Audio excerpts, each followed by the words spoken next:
அஸ்ஸலாமு அலைக்கும். Welcome back to my channel. இப்போ நான் இஃப்தாருக்காக பாதாம் பால் செய்ய போகிறேன்.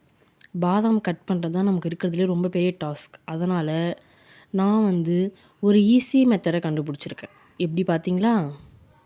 ஜப்பான்கார என்னென்னமோ கண்டுபிடிக்கிறா, நான் எதை கண்டுபிடிச்சி நம்மளுடைய காய்கறி கட்டரை வச்சு ஸ்லைஸ் பண்ணால் ஈஸியாக துண்டு துண்டாக பாதாம் ஸ்லைஸ் ஆகிடும். அதுக்கப்புறம் ஆரஞ்சு ஜூஸ் போட வந்தேன். நான் பாட்டுக்கு ஆரஞ்சு ஜூஸ் போட்டுக்கிட்டே இருந்தேன். நடுவில் ஒரு பால் பொங்குற வாசனை. என்னடா இது, பாதாம் பாலுக்கு நம்ம போய் பாலை வச்சுட்டு வந்தோமே, அது எந்த நிலமையில இருக்குன்னு தெரியலையே அப்படின்னு ஓடுறேன்.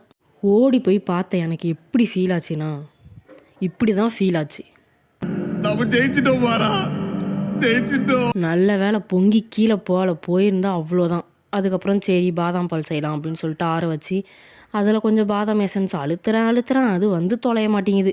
இப்படியோ ஒரு வழியாக வந்துடுச்சு.